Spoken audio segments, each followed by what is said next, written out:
Donc l'inflation, juste le mot inflation, par exemple, est extrêmement trompeur. On a fini par faire croire aux gens que inflation et augmentation des prix, c'était la même chose.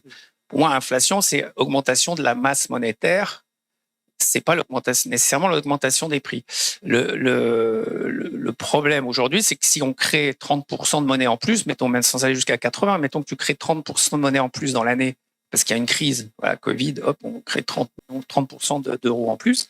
Normalement, si on était dans un système de prix, de formation du prix sans défaut, tous les prix auraient dû augmenter ensemble de 30%. D'accord? Puisqu'on a dilué la monnaie de 30%, donc tout aurait dû augmenter de manière homogène, uniforme de 30%.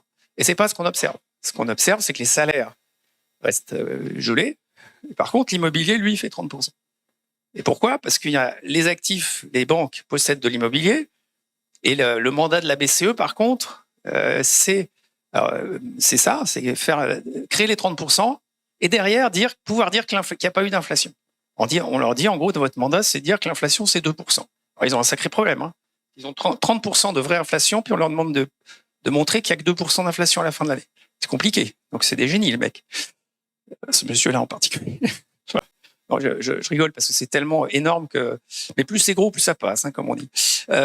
Donc, les 2% d'inflation, ça veut dire que l'INSEE va fabriquer un panier de biens de consommation pour arriver à 2% à la fin de l'année. On est quand même assez loin d'un système, je dirais, fonctionnel. On est carrément dans la manipulation, et ça commence à se voir, parce que à la faveur d'une crise comme le Covid, les gens disent 30% de masse monétaire en plus et 2% d'inflation à la fin de l'année, c'est juste pas possible. Qu'est-ce qui s'est passé? Et ils commencent à se rendre compte que il y a plein de noms un peu techniques pour décrire ces phénomènes, notamment l'effet Cantillon, hein, c'est-à-dire l'effet que la transformation des prix, l'augmentation des prix ne se fait pas instantanément de manière homogène. C'est ce qu'on vient de dire. Ça se fait dans la durée. Et donc l'immobilier, c'est très rapide. Et puis les salaires, on retarde le plus possible. D'ailleurs, les banquiers centraux, ils sont d'un cynisme total, parce qu'ils disent carrément, il ne faut pas qu'il y ait d'augmentation des salaires parce que ça va créer de l'inflation. Je veux dire, il faut quand même oser pour dire ça. Ils ont créé 30% en plus, mais ils disent qu'il ne faut pas que les salaires augmentent parce que ça va créer de l'inflation. C'est quand même un certain aplomb, hein, je peux dire, c'est quand même assez fort. Donc voilà ce que je pense. Cette photo excellente.